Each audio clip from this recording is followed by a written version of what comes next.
So I'm doing this video to show this guy's channel, which I'm impressed by because he speaks eloquently and his sidekick does as well, and they make good points. This is the problem here in America, okay? The Democrats are pushing their agenda, which is mostly to, fund things that shouldn't be funded. For instance, this park was once a public park, and with our tax dollars, it can't exist anymore as a normal park.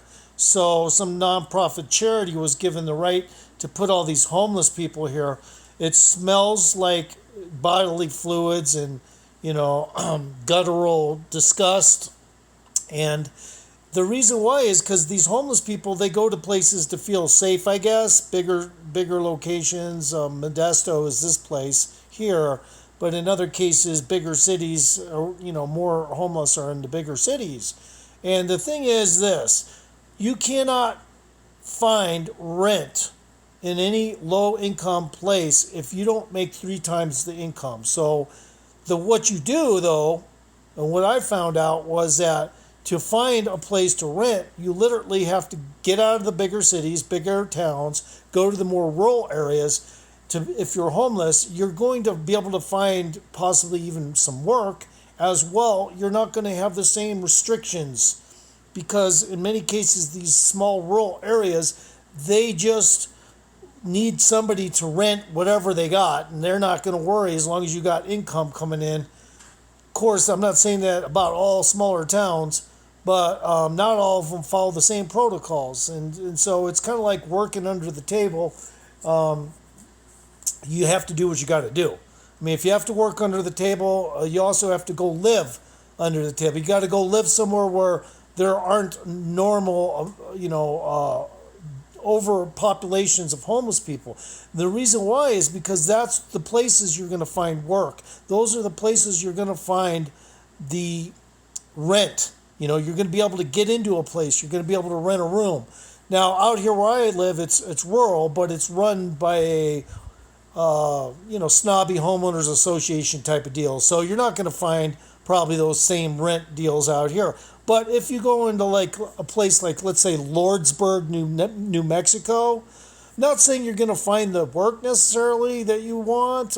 You might find some work. It's going to be under the table probably, but you're going to find a place to rent. Because why? Because that's the kind of town it is. It's a town that's dying, kind of. It doesn't have any infrastructure to speak of. That nothing's growing out there.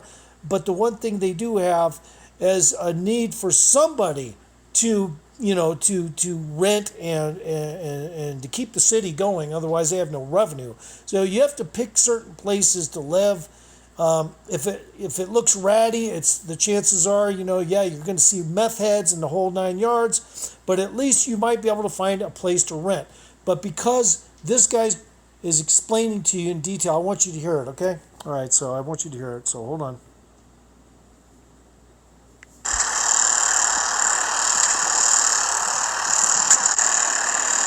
Private security guards out here enforcing the law. But this is the reality in California. I mean, this is what you would call a Hooverville. If this was across the Atlantic in Somalia, this would be called a refugee camp. And every day we have more and more homeless arriving, homeless Americans no less, to tent cities like this all the time, while Americans themselves are constantly berated and proselytized about how we need to house illegal immigrants and people coming here under dubious reasons. And again, this park is being funded by the city of Modesto. You've got security guards down there. You've got porta potties and hand washing stations. You've got an air-conditioned office, probably for administrative purposes. And this is all to prevent, supposedly, what happened last time, which was homeless people being stabbed to death, fires breaking out, and infrastructure being destroyed.